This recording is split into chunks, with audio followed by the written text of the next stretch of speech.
out. Our next speaker, Anastasia Parashanakis, is her resume is somewhat remarkable and speaks for itself, as no doubt you'll see. She is a multi-award-winning engineer. She is CEO of Pleotech, a company that she co-founded while she was at university. Pleotech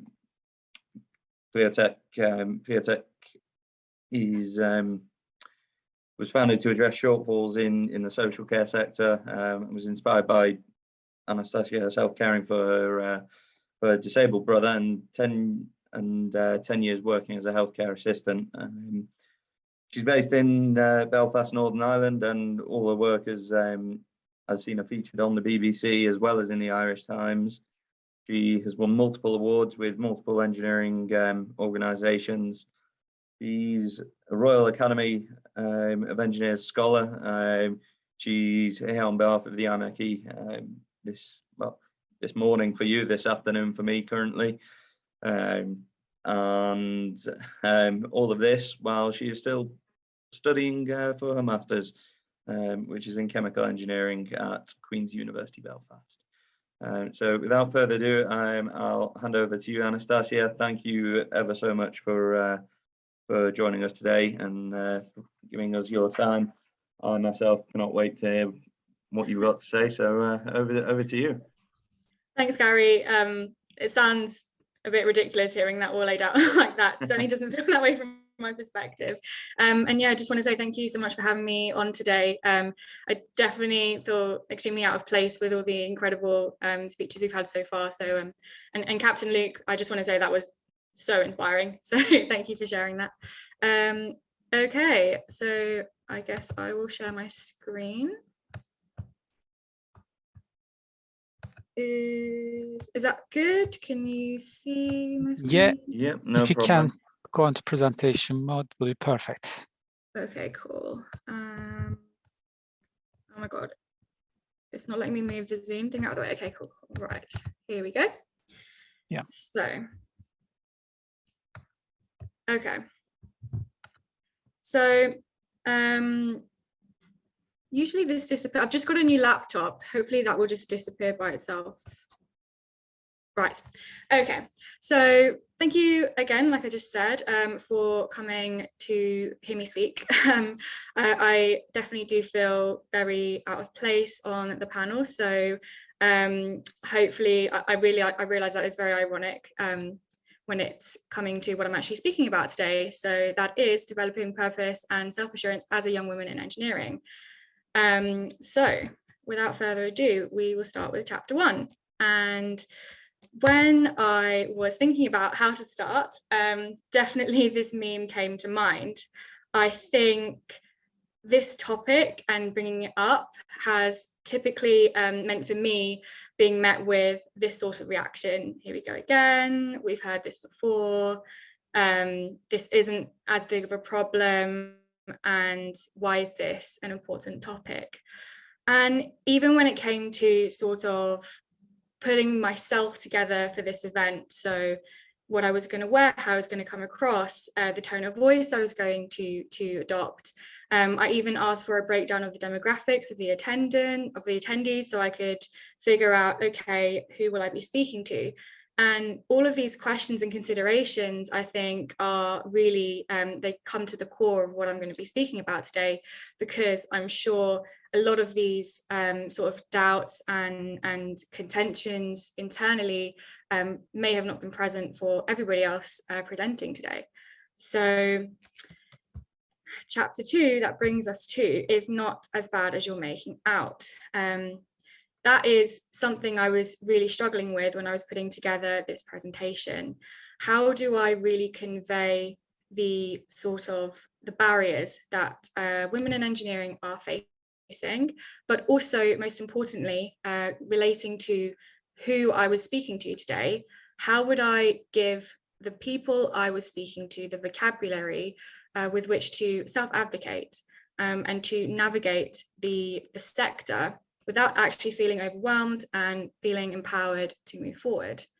So I did decide that despite the demographics of the attendance for this meeting being skewed towards male attendance, I am speaking to young women out there who are considering a future in the engineering sector or are within the early stages of their career.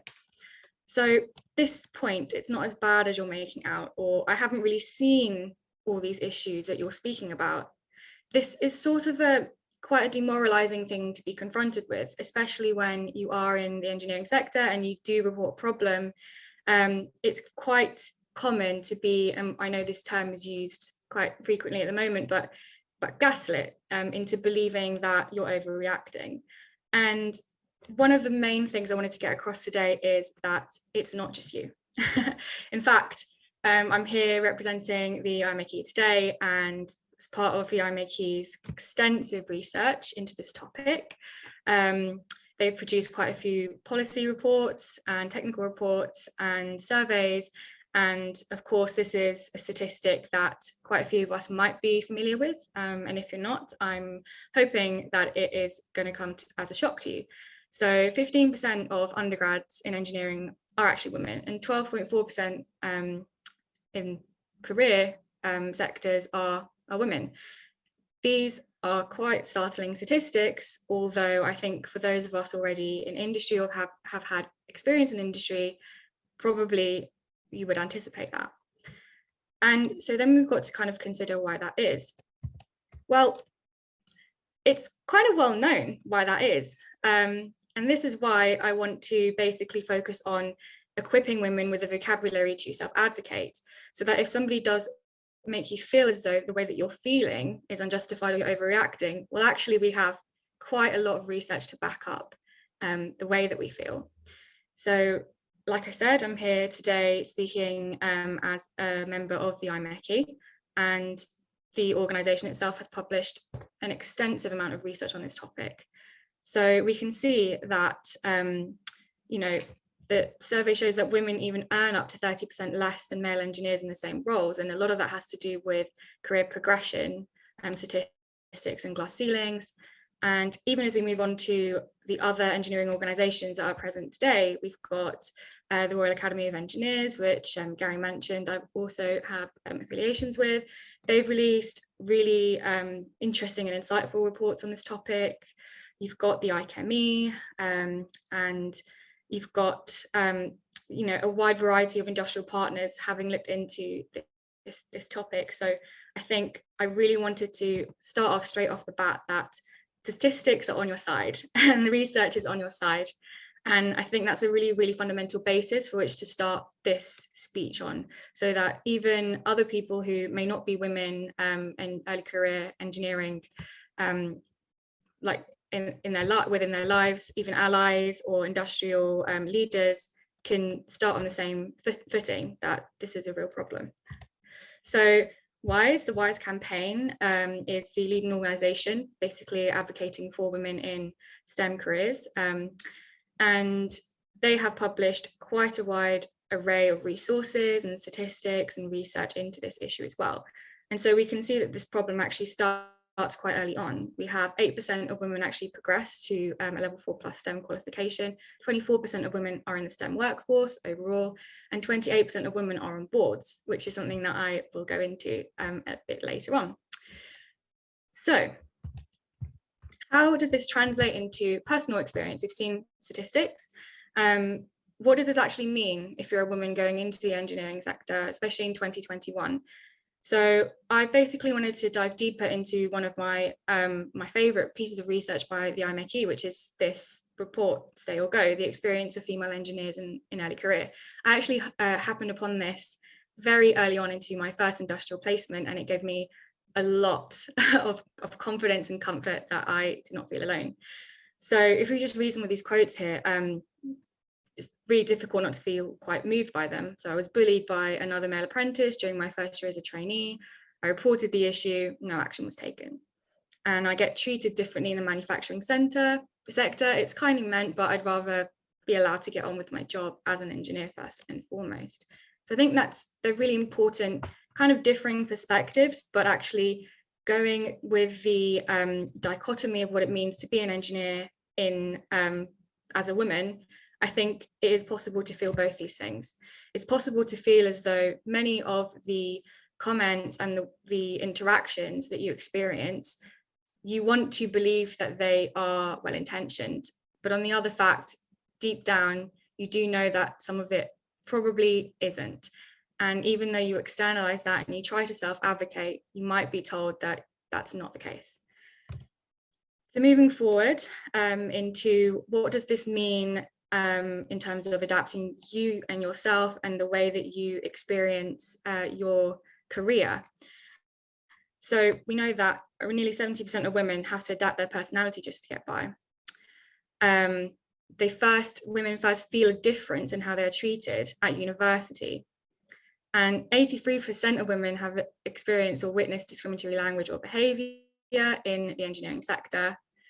We know that 45% of female graduates don't enter the profession, which is a high proportion of male graduates. And 67% of female MAQ members specifically leave the industry by the age of 35. And I just wanted to break this down, how the UK compares to other countries.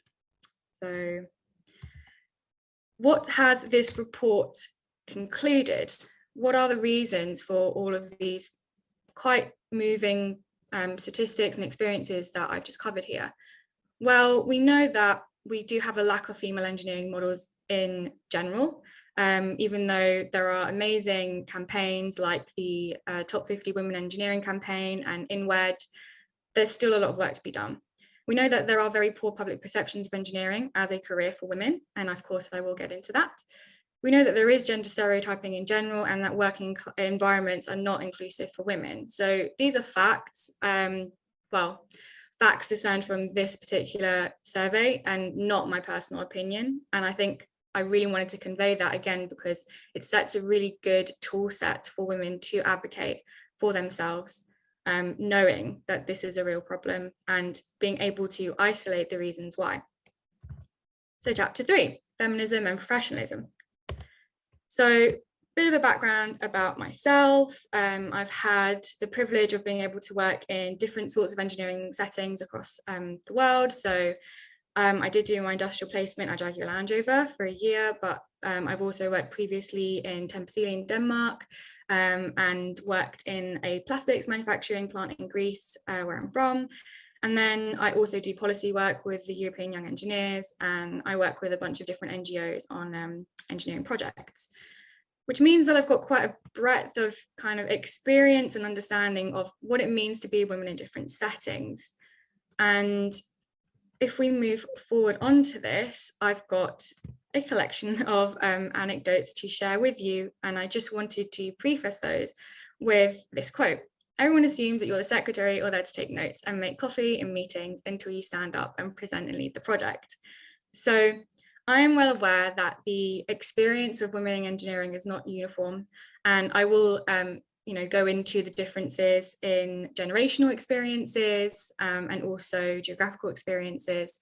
But I do think that this experience outlined in this quote has been quite universal, that in general, being a woman in the sector, you tend to feel undervalued compared to actually what your achievements are.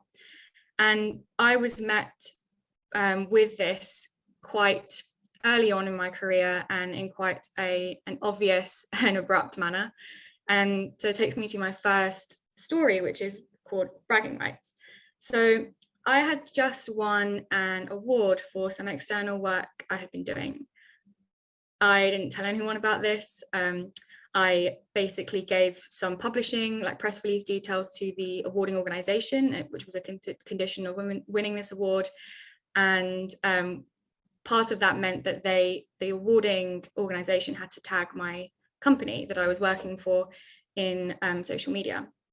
So I knew that I didn't want to tell anyone about this, because I knew that it would attract a lot of unwanted attention. And I think that does come with sometimes being a woman in engineering, is it's better to just not be seen sometimes, because it's easier to not attract negative attention. Unfortunately, that happened. And I was approached by a manager who basically said, look, I don't think it's appropriate for you to be showing off your achievements, because what would it make the other students in your position feel like? For example, there was another student in my cohort and he might feel intimidated. Now, the award was for being a woman in technology. So I'm not sure how that would have applied to another man in my cohort and why he would be intimidated by me winning such an award. But I think that was a very clear and direct instruction, which was make yourself feel smaller, because the rest of us don't want to be made to feel smaller ourselves. So that was a very harsh lesson that I took on board early on, and I've had to work very hard in changing that perception over time. So hopefully I'll be able to illustrate how I've changed my mind on that. The second point, needing the toilet is a thing. So further to being made to feel invalidated for actually achieving, actually there are just some really simple things that I've noticed within the sector that really do need work. And we've known that are a problem for a very long time. So I've been on multiple manufacturing sites again across Europe, and I struggle to find a toilet. Most of the toilets on site are male toilets, and when there are female toilets, they often have a lock on the door, and often you're not given the lock, the code for the lock. And I think I reached my wit's end at one point. I was desperate and I couldn't find a toilet and I couldn't find the code for the toilet. So I ran to the facilities manager and I demanded to be given the code because he should have the code to his own buildings. So he hadn't had it, and there were no other women on site that day. And he spent maybe about half an hour making calls to try and find a woman to give me the code to a toilet. And I got so angry. I honestly have never felt my blood rise to like make my cheeks so flushed at work before. And what feelings did I feel other than anger? Well, actually, I felt humiliation. I was keeping my colleagues waiting because we were actually on a site tour. I didn't want to make a scene. I didn't want to be seen to overreact. I didn't want to be seen to be emotional. But I felt emotional in that moment. Really and truly I did. And I turned to a male colleague of mine who was assisting me in navigating the site. And he looked at me and said, look, don't get too angry. It's not going to solve anything. They're not going to respond to you being angry. Look, we'll calm down. We'll remove ourselves from the situation. And then you can approach the situation in a calmer manner. Now, I understand what my colleague was trying to do. I understand the intention. And I don't think, though, in retrospect, that was the right approach. And I think that this toilet situation I'm mentioning, because when I eventually went to my women's network in the company that I was working for and brought this to their attention, it was absolutely hilarious that every single woman in the network, maybe about over 50 people in this meeting of varying generations with various industrial experience, have experienced a problem like this before, and each had their own stories to tell. And I'm sure that's the case for a lot of the women on this panel now. So we know this has been a problem for years. We know that it hasn't changed, but we're still being told to calm down about it. And then my third story, I can drive. So I already started to feel a bit off or odd in my experience within the sector, even though I was really thoroughly enjoying the projects I was working on. I felt like I was contributing and learning a lot. I was working on things that I was passionate about. I still didn't feel quite there yet. So at one point I was working for a car company, and I mentioned that it was just a general conversation over lunch with some colleagues and my managers, and we were all commenting on which one of the products that we were working on was our favorite. And I began to make the comment saying, I actually don't really like this product that we make. I just find it too big and clunky. And straight away, I got jumped on and was told, oh, that's just because you haven't had enough practice on big cars yet. My wife couldn't drive at all. And when she did start driving, she was driving a little Mini, and she told me she'd never, ever drive a bigger car. But when she did try this product, eventually she fell in love with it, and now she would never go back. I think you just need more practice in driving. But what I actually meant by that was, I don't want to take up that much space on the road. I just don't. It was nothing to do about my driving. But straight away, there was a general conversation sparked amongst multiple of my colleagues about how I can learn to drive better if I just had the practice, and comparing me to their wives or their daughters. And I immediately felt as though, okay, so even when it comes to relating to the products that we're working on, that I have been helping fix, improve, do high-level research on, I am still seen as less competent with no basis in experience or reality whatsoever. And this will then lead into this fourth story of I didn't watch the football. So this is a very well documented phenomenon amongst women in sectors, not just engineering, but highly male dominated sectors, where discussions are basically brought up that do alienate women. So the football is a really, really classic example of this. And typically the kind of rebuttal to this argument is, well, we like the football and we should be able to talk about what we like, and why would we be policed on what we speak about? And actually that's just assuming that women don't even like football, and that's sexist in and of itself. But that's sort of missing the point of this. The point is, it's sort of inhuman to talk about something that you do know that somebody in the room has no interest in. If they're not engaging in the conversation, if they're not being made to feel included, if they're not being asked about their opinion on the subject, then they will tend to feel isolated. And it doesn't have to be the football, it could literally be any topic. And that does tend to happen quite often in workspaces. Again, highly demonstrated within research. And so this, I think these four stories will culminate into this fourth point of human beings do feel things. So having experienced all of these different points, having explained all the stories that I have done so far, it would be sort of natural to understand why somebody in this environment would be upset, would demonstrate emotions. We often know that women are primary caregivers in their personal lives, and so carry a lot of the emotional stress and baggage that comes with that also. We also do know that women tend to demonstrate their emotions more authentically and more overtly. And so when all of these things are put together and you do get an emotional response to a rightfully quite upsetting situation, straight away that isolation is often compounded by being made to feel like you are being emotional and you shouldn't really be that way, and that's not an appropriate way to behave as an engineer. And so you're sort of left in this spiraling cycle, I think, and it's very difficult to come out of that and break away from that and feel really self-assured in yourself, especially when you're made to feel as though your emotions are being validated. So chapter 4, femininity and engineering. This is a very complex and contentious topic, and femininity means something very different to every single person that interacts with it. But to start, I think this is a very classic example of an engineer who had their own contentions with the term femininity and what it means to them. It's a case study that I bring up every single time I speak about this subject and very widely spoken about. But Heidi Lamar was a Hollywood actress and a model. She also was an engineer who came up with the technology that was a precursor to GPS and Wi-Fi and Bluetooth.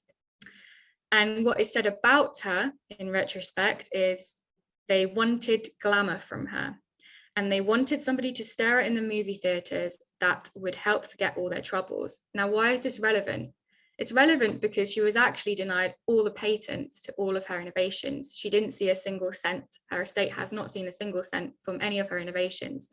And she spoke very openly, even at the time, about how she felt with her interactions, between femininity and the role she played in society as an engineer. So you've seen what other people are saying about her in retrospect, and we'll just switch to what she said about herself. The brains of people are more interesting than looks, I think. So even at this time, we have a very demonstrable idea expressed by women in engineering that their appearance and their commodification is getting in the way of the value that they offer in other ways as an engineer. So I think this leads on very, very nicely to some stories about my entrance into engineering and the chain of mysterious events that brought me here. So I actually went back to my primary school a few months ago to give a talk about what engineering sectors were available for people to come into, especially young women. So my talk was to year 6 girls, so ages very young, about sort of 10, 11. And I turned up dressed as me. I was dressed in the clothes I would usually wear to navigate the world. I looked like a woman in her early 20s. And my opening question was, so what do you think I do? I hadn't told the girls what I was there to speak about. It was a surprise.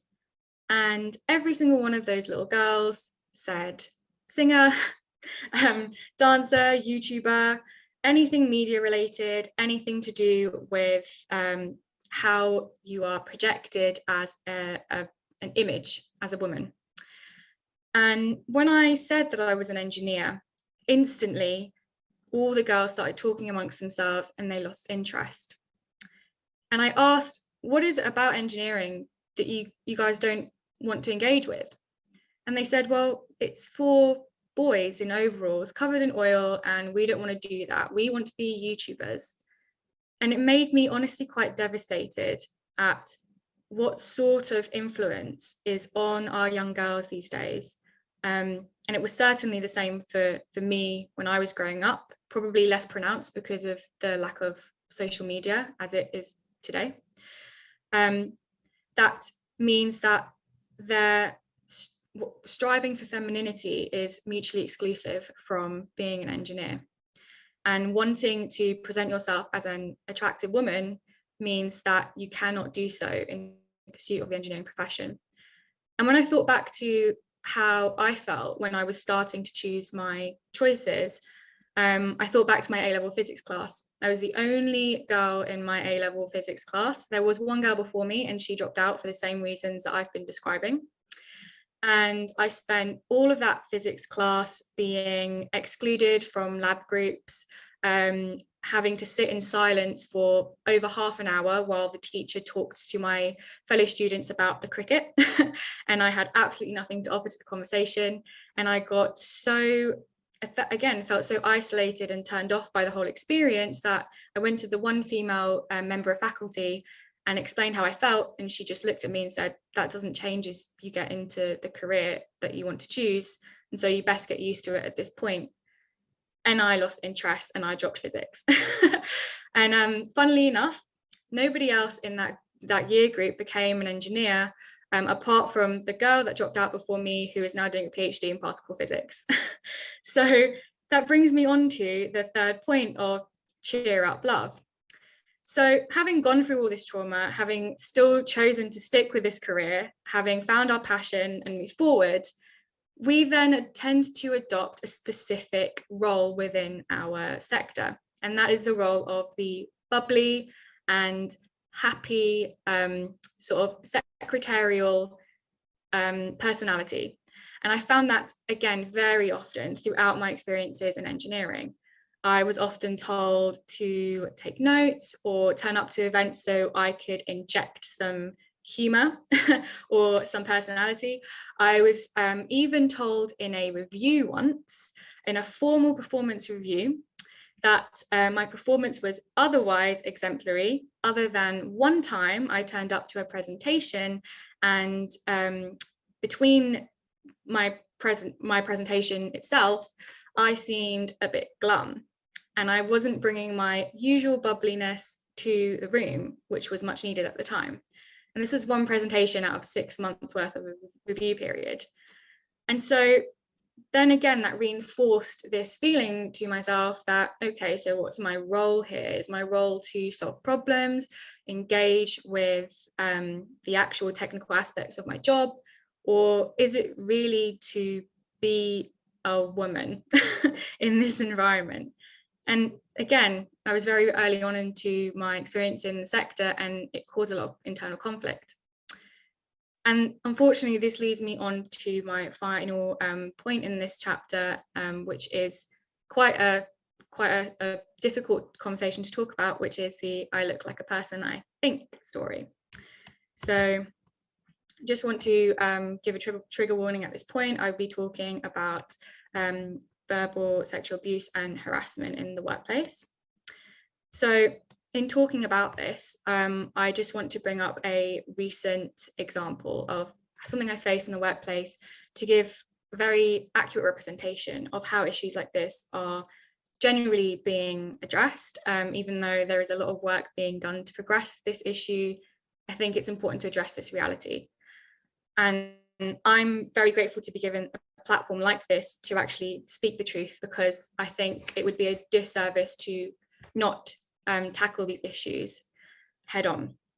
So in a recent placement, I was approaching somebody to ask for some critical safety training in a construction site. I really wanted to learn how to basically bring a project to life from the bare bones to a functioning, it was a logistics center. And it was the most excited I'd been in this placement so far. When I asked for this training, I was met with sniggers. I was sent up and down the place. I must have walked for maybe half an hour around the site, just trying to find somebody who would help me, and kind of nobody really wanted to. Eventually, I reached someone and they said, "Oh, don't worry, I know who that is. That'll be so-and-so. I'll call them now." And so he called the colleague in question and put him on loudspeaker and started off the call saying, "Oh, there's a girl come to see you at your desk." And at this point, I was in my early to late 20s. I was a grown woman. I had spent maybe 5 years studying engineering. I had accumulated a lot of work experience. And I think the reference of me being a girl was very unwarranted, but that was just the beginning of the conversation. The response was, in a joking manner, whilst the man was on loudspeaker, "Well, I'll only turn up depending on how good looking she is." And I found this really quite shocking.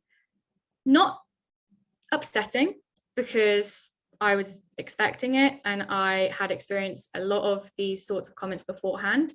So it didn't hurt me and I wasn't fazed. But I was shocked because it was so overt. And so I did the right thing. I escalated. I asked for support and what to do next. I didn't think it would be an event that could go unnoticed. And I was told, "Well, you kind of have to earn the right to go to HR. You can't just go to HR. You've got to have a mature conversation with this person and explain to them why you're feeling offended." And so I thought, okay, that doesn't sound right. And that means that I'm going to be put in a position where I am very early on in my career. I'm an intern at this point, and I will have to be confronting somebody who is like 20 years post-qualification with all their friends in an environment that I'm not really comfortable in. But okay, I don't want to sound like I'm weak or I'm overreacting or I'm over emotional or I can't handle myself in a professional environment. And so I will do so. And I went and I confronted this person in a very calm and professional manner. I did not raise my voice and I did not want to appear emotional whatsoever. I explained why that terminology was offensive to me, why it made me feel like I couldn't interact with this person in a professional manner. But I also explained that all I wanted was an apology and to be able to shake hands and move forward and work together as colleagues in the future. This wasn't the consequence of my interaction. This person doubled down, became quite aggressive and quite defensive. And I was left with no option but to escalate to a senior member of female management. And I explained myself to this person, and she said, "I've been a manager in this sector for over 15 years, and I have experienced this language and this treatment for many years, and I've never had the guts to say anything like you did today." And that was it. There was no further support from this person. There was just an acknowledgement that this is happening, we're aware, what can we do? And I think, to me, that was the start of me engaging in the types of thought and types of advocacy that has led to this speech. And actually, I read this quote in the, referring back to the piece of research from the IMechE that I brought up earlier, I found out that a group of men in one of my company's departments had a ranking and handicap system for scoring the sexual attractiveness of women working there. And that is not by any means a unique experience. So who is shocked by this? Just an internal question. I'd be happy to take comments afterwards, or just even it'd be a useful question to ask yourself in terms of when you return to work, how you interact with this topic. But leading me into chapter 5, it's better than it used to be, the madman effect. So I just explained that I had gone and asked for support from a senior member of staff who was a woman. And I was expecting a bit of a different response to what I got. Now, having done my research, I really understand why that was the response that I got. And it's because of this, the madman effect. And I'm just going to read a bit of an excerpt from the University of Michigan. It was a published PhD from 2012. And it basically talks about a focus group study where people were exposed to 1960s based content. And obviously the name of this study is coined by the 60s setting series called Mad Men. And the results were as such: men exposed to 1960s based content expressed more sexist attitudes toward women, particularly hostile attitudes, and less progressive attitudes towards gender roles. Those who watched 1960s based content were also significantly more likely to believe gender equality had already been achieved, and had more accepting attitudes about rape, sexual assault, and violence. The focus group revealed that those with exposure to retrosexism had a strong appreciation for current rights among women. However, they also expressed a naive delusion that problems confronting women, such as sexual and physical violence, unequal pay, and job placement, were a thing of the past. And I think this perfectly encapsulates the problem that we've got at the moment, where we do know there's a problem. Statistically, we do know there's a problem. And we know that more senior members of staff who are women have experienced these problems. The problem is they experience them to a much more extreme extent on average. And I found that as I was continuing my search for female role models in senior positions, this was often the response I would get. Well, I've been in this company since the 90s and I used to get slapped on the arse, but now we've got gender identity groups, so you're fine. It's okay. And it's actually better for you to put your head down and move forward and show them that you're better than them, rather than get bogged down into all this nonsense. And this presents a problem because we now have a generational gap. We don't only just have a gender gap, but we have a generational gap between women ourselves, again, generally speaking. And so how do you build confidence in such an environment? Well, there are a few things that I learned. Despite all of what I've talked about, I have reached a place where I feel quite confident in the road I'm taking forward. And that's with a caveat that I'm still an early career woman and I am still very young and I've still got a lot to learn. And I know that I'm going to change a lot about how I view the sector and build my own confidence going forward. But so far, I've learned that the most important thing actually is to know thyself and be thyself. And what I mean by that is I spent many years within engineering questioning whether my reactions to what I was experiencing were valid, questioning whether my abilities were as good as some people were saying they were, because other people were saying that I shouldn't talk about them because that I was no better than the men in my cohort.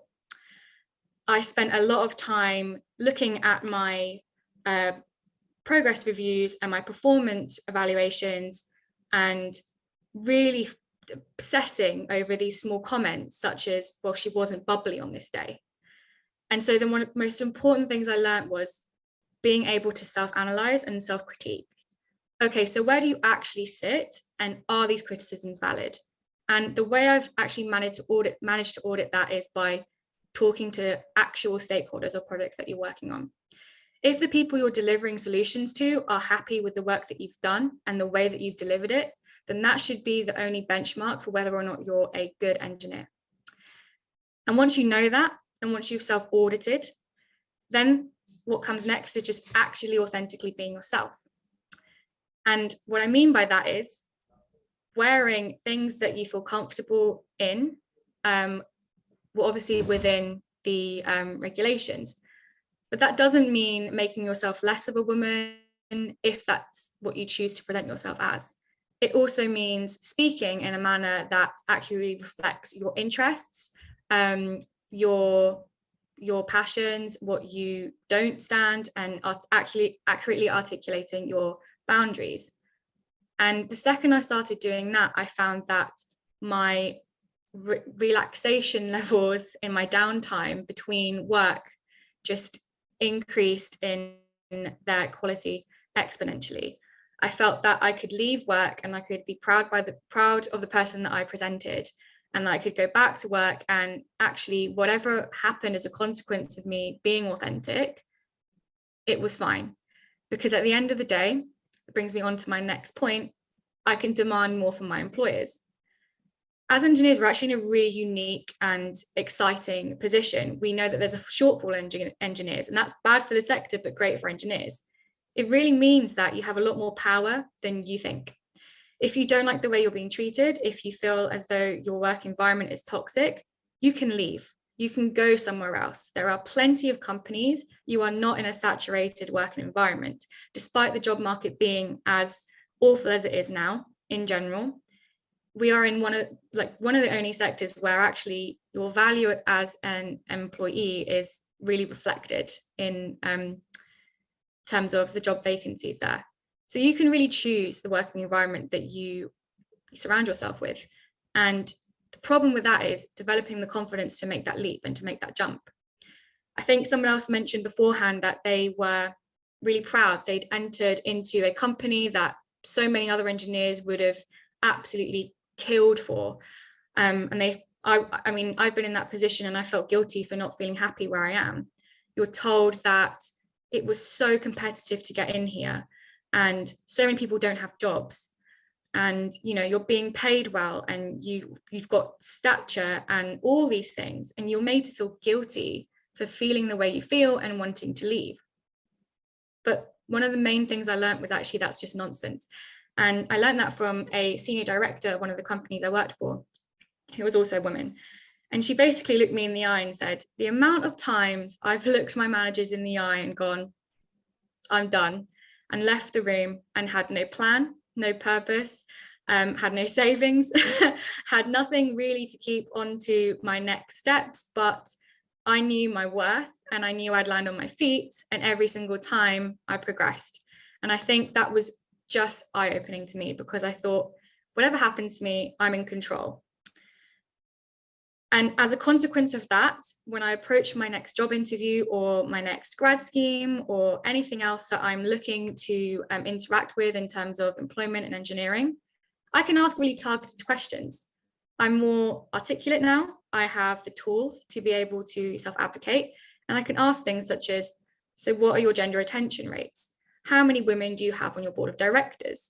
What are your policies for safeguarding women in these environments? And not just women, but members of ethnic minority groups and people with disabilities, and any other situation that you wish to self-advocate and you never had the tools to do so beforehand.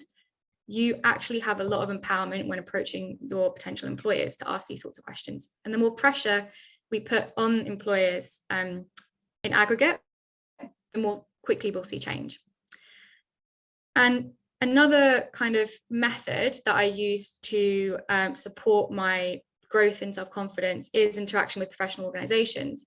So I was involved with the Royal Academy of Engineers through an engineering scholarship, and I met a cohort of 35 of the most interesting and outgoing and just exhilarating group of young engineers who actually were able to share a lot of my perspectives, who I've now got deep friendships with and who I speak with all the time on a very informal basis. And that was the first time I really was able to come outside of that bubble that I had made for myself. And that's one of the most important, like the sort of hold that isolation can have on you in the workplace. And I also, through winning an award through the IMAKE, ended up meeting other awardees and being involved in NGOs and organizations across the world, and being able to share my experiences in that way. And so every time I feel a certain way, I would just draw upon all these networks and share what I have to feel. And actually, I've grown probably the most from that way. And then brings me on to sharing is caring. So it goes twofold. Sharing in the sense of sharing your frustrations with mentors that you seek out, mentors that look like you, but also sharing your own experience as a mentor to others. So when it comes to the mentors I sought out, here are like 3 key pieces of advice. So the first piece of advice I got from a woman who went to the same university as me and ended up working at NASA in the Jet Propulsion Lab, teaching at Harvard and MIT, and being a visiting lecturer at Oxbridge, and just doing the most incredible things with her life. She taught me that some people get on a lift and they go through life on this lift, and they know how to get on this lift because they've been told that it exists, and sometimes it only lets people who look like them into it. Other people have to take the stairs. And she said, the quicker you understand that you're taking the stairs, the quicker you can learn to train to run up those stairs. If you think that you're going to get in that lift and you're sad that you're not going to get on that lift, and you're setting yourself up for failure. And that was very, very important, because that was the first time I really acknowledged that, right, so I'm taking the stairs. Okay, what do I need to do to get myself into the fittest and best position to be able to reach the top flight? The second piece of advice was from a very senior director of a company, global company I was working for, who was also a woman, who heard a lot of my experiences, looked me in the eyes and said, you are at the moment looking up at some barriers which take the form of people who are undervaluing you and making you feel unsafe in your working environment. Now, I'm looking at those same people, but I'm looking down at them. And she said, the only thing you can do is transcend and work hard. And actually in 20 years' time, you'll be in my position looking down at these same people, and they're going to be so inconsequential to your life.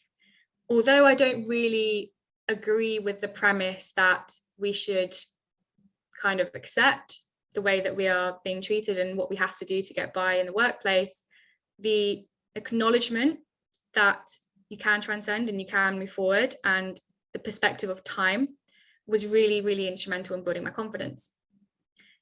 And then my third piece of advice, which I've called scholarships, was essentially, I was speaking to this woman and I was expressing that I had such low confidence in myself. I felt like I was constantly being passed over. I didn't have anything to offer. I felt like every time I tried to do something, I was being told it wasn't as good as somebody else, even though I couldn't see any difference in what I was doing. And this mentor looked at me and said, just write down what you've done and show other people, which brings me on to the fifth point. She said, if you write down what you've done and show other people that are not in your bubble, you'll get a really good perspective of how good you actually are. And what ended up happening is that's what I did. I realized that once I started writing down what I had been doing, other people thought it was really good. And I'd never thought that about myself. I never thought I'd been doing anything special or extraordinary. In fact, I thought I was actually lagging behind. I had to work harder than my peers at university. I didn't feel like engineering was going to be for me. I've nearly dropped out of this sector more times than I can count. But the second I started writing down what I had been working on and just telling people, I started getting all this crazy recognition. And so one of the things I would just really recommend to young women entering the sector is just actually take stock of the things that you are doing and the value that you are creating, both for the sector, your peers, other women, and society at large, and really do celebrate that and practice the art of celebrating that without feeling bad about celebrating that. And what has this meant for me? What have all of these accolades and experiences meant for me. It's meant that I can sit here and speak about what I've been through to an audience of people who are change makers, who are industrial leaders, and for people who will be coming into the sector following me or are peers of mine already. And that's powerful. If you can get yourself to a position where you can express yourself on a platform such as this directly to people who can do something about it, then think about how much more impact that you can have. And I think that's one of the biggest honors I could have as a young woman and an engineer. And that's what's really built my confidence, I think. And again, referring back to this image, I know that talking about these things and engaging in these topics does actually create this sort of reaction in a lot of people. And I think my last advice on this chapter would be, get used to this space. Get used to this space, just internalize it, preempt it when you start talking. And then the more desensitized you are to it, the more freely you can speak about how you feel.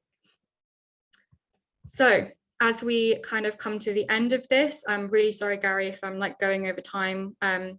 I've got no sense of time whatsoever, but finding purpose as a young woman. Don't worry one bit, Anastasia. Oh, thank you. Yeah, so finding purpose. So you've got your confidence, you've articulated your experience, you found the tools to be able to articulate yourself well. What do you find and how do you find purpose? First one, listen to Nicki Minaj. So what I mean by that, and we'll just ignore the reference there for the majority of people who do not relate to that. But what I mean by that is double down. Double down in what you actually care about. If you're in a sector that is really, really highly male dominated and you do feel isolated and you've got these sort of feelings that, oh, if I just left and did something else, I'd have an easier time, I'd probably be paid a lot more, and you know, I wouldn't have to deal with any of this stuff. Well, you could do that, or you could channel your inner Nicki Minaj and double down and really engage with what you're passionate about, because chances are you chose that sector because that's what you want to create value and offer value to society through. And in many cases, that is what I did. In some cases, that is what I didn't do. And I look back and deeply regret not being able to assert myself in a more confident manner. But failing that, you might find yourself in a sector where, again, like I spoke about before, you're told, well, you've got this really important grad scheme or internship or job, and it's really prestigious and anyone will want to work for this company. So why do you feel bad about it? That's kind of ungrateful. Well, if you don't actually care about the sector and you're just doing it because that's the path you were put on and you're still not feeling good about it, then leave. Leave and find another company, find another sector. Being an engineer is the most wide-ranging and varied career. I wouldn't even think of it as a career. I would think of it as a skill set and a tool set through which you can approach problems with. If you start to look at engineering in that way, then all of a sudden your universe expands. And we've just had a lot of really, really inspiring examples from people from different sectors talking about their experiences for engineering and what they've been able to offer to society through that. So actually really find what you care about. The difference between a few £1,000s of pay early on in your career and how that will impact the trajectory of the rest of your life is honestly minimal. So if you find something that genuinely resonates with you, and that's accepting that your interest as a woman might be societally frowned upon, especially within the engineering sector, and we'll talk about that in a little bit, but ignore that and be authentic to what you genuinely are interested in and pursue that. And the third option is, well, if none of those options work, then just make your own thing. And I'll discuss that. So here is an example of what I did to pursue interests that were more aligned to mine. I was stuck in these internships and in these grad schemes and in these work experiences that I knew I should be really grateful to be a part of, that I'd really struggled to get there in the first place. Like, I'm sure, as Gary sort of mentioned in my bio, it seems very dramatic to be written down that way, but I was an economic migrant. I have disability within my family that I had caring responsibilities to. I've had to work really hard to get to the place that I have got to in terms of my career. But actually, when I took a step back, what did I really care about? Well, my experiences as an economic migrant from a country where there is a high population of refugees fleeing, especially child refugees fleeing war, and also having disability in my family, meant that I actually wanted to help people in that particular scenario. I wanted to directly impact the lives of refugees, people who were economically deprived, and also use my engineering skill set through the healthcare sector. That was previously just not even something I would ever have considered, because all of the placements that were pushed to me were these heavy industrial companies, which some people can really enact great change through, but I never felt that I really was channeling my deeper passions. And then I started to come across publications from organizations such as are represented today. For example, the Royal Academy of Engineering produced this paper called Engineering Better Care. And I've referenced this in like pretty much every single talk I've done, this paper. I came across it during a year that I'd failed. I'd failed my second year of uni completely. I absolutely bombed it.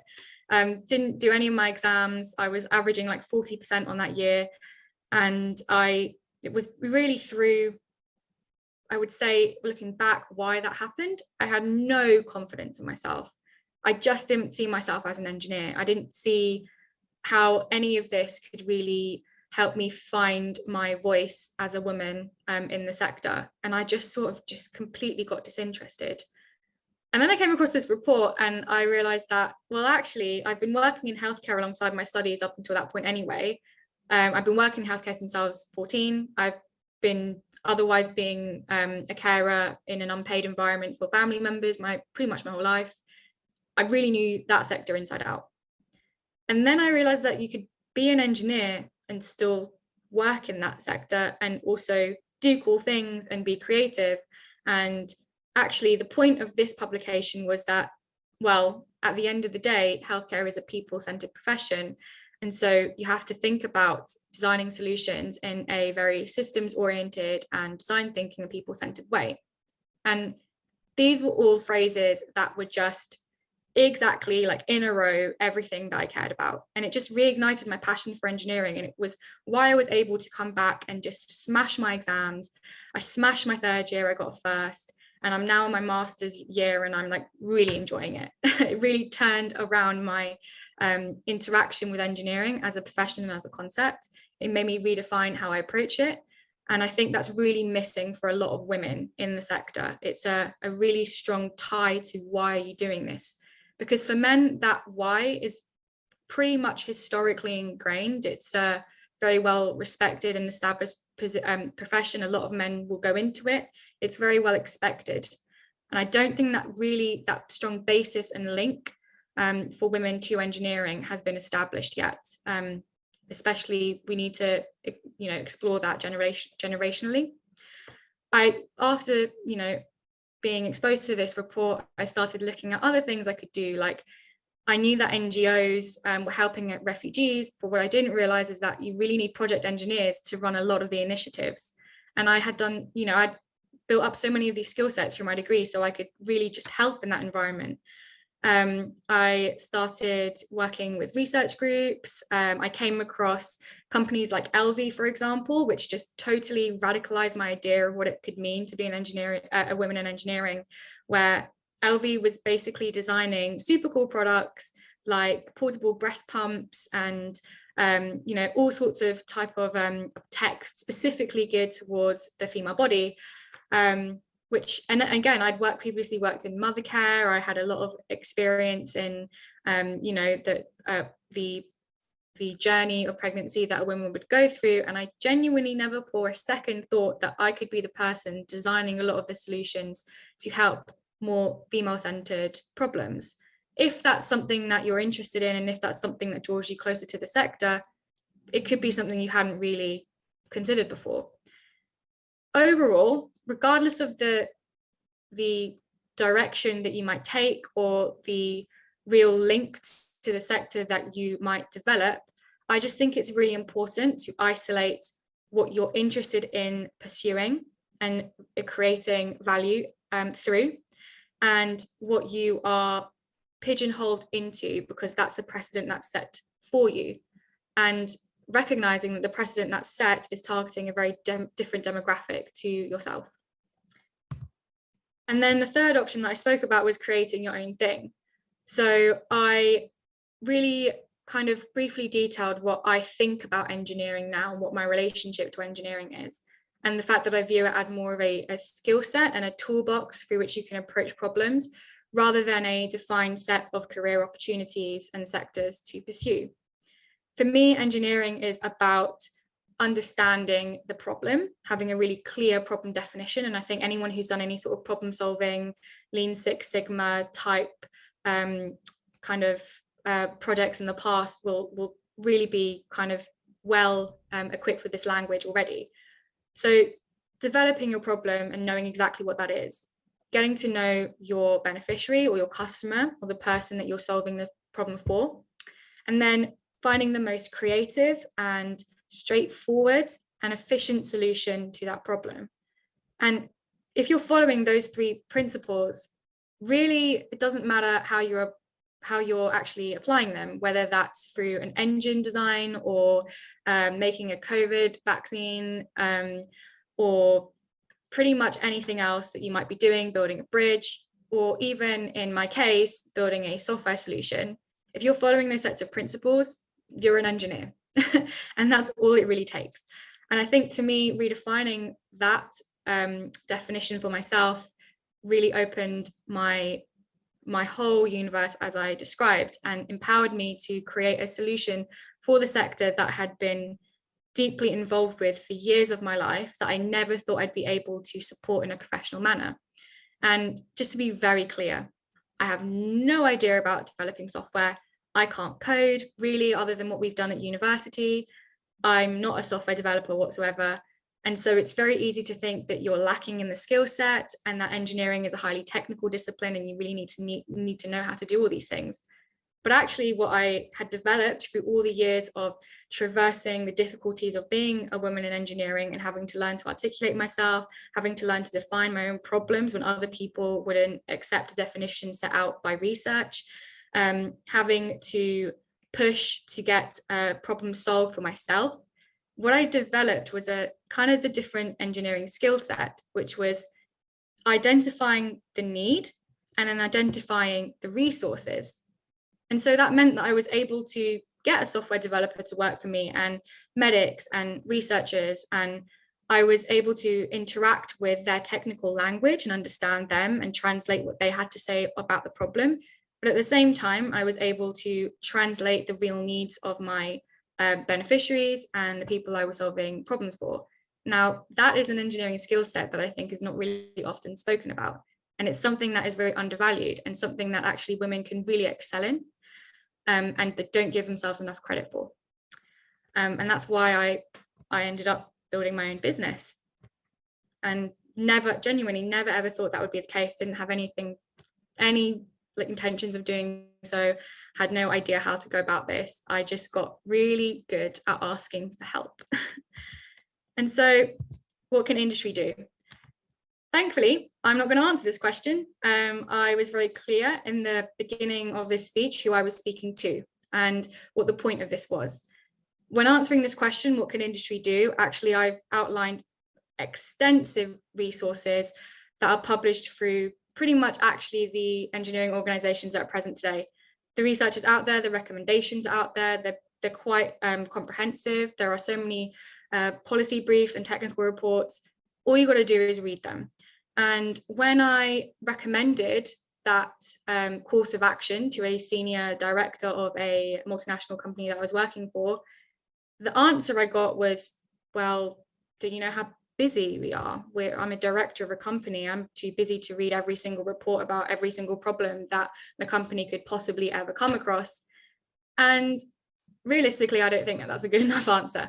I think we know for a fact that attraction of engineers to the sector is absolutely vital, both for the survival and the development of private businesses themselves, but also the UK economy as a whole. And because 50% of the population are female, that means 50% of your targeted demographic to attract into your sector has to necessarily be female. And so if you're not really even considering that aspect, then you're kind of failing in your role as a director of a company. And I'm going to be that blunt. So I don't think it's my job to specifically signpost to the research that is out there. I don't think it's my job to translate that. I also don't think it's my job to speak on behalf of all women and all of their experiences. I think it is the job of industry to evaluate what is already out there, look at the recommendations, and really listen to organizations such as WISE and take those recommendations on board and move forward. Because like I said, we know what the problems are, we know why they're happening, and we know how to solve them. So what is left is just the execution. And to finish off this speech, so thank you so much for staying with this. I know it's been a long one and I babble quite a bit here, but the aftermath of this speech. So I mentioned at the beginning, I found it really difficult to prepare for this. I was struggling with the tone I was going to take and what I was going to wear and my hair and my makeup and everything about that and who I was going to speak to. And even though I found the sort of the confidence and the inspiration through my purpose in engineering to deliver this talk, I'm still necessarily going to be left with a lot of self-doubt and a lot of feelings of kind of second-guessing myself. Are all women going to accept my representation of my experience? Are a lot of allies watching this going to think I have dramatized the situation? Am I going to face backlash from people that completely disagree with me and do think that this problem is not as big as it is? There are so many things that sort of swim around in my head when I give speeches like this. And actually the way I approach this and my kind of parting kind of piece of advice to anyone entering into this sector as a young woman is that initial point of know thyself and be thyself. And I know that this is what I felt, and this is how I express myself, and I cannot possibly choose to do so in any other way. So I just want to say thank you so much for letting me do so on this platform. I really appreciate the opportunity. Like I said, it's a huge honor, and please do enjoy the rest of the speakers today, because it's a great day.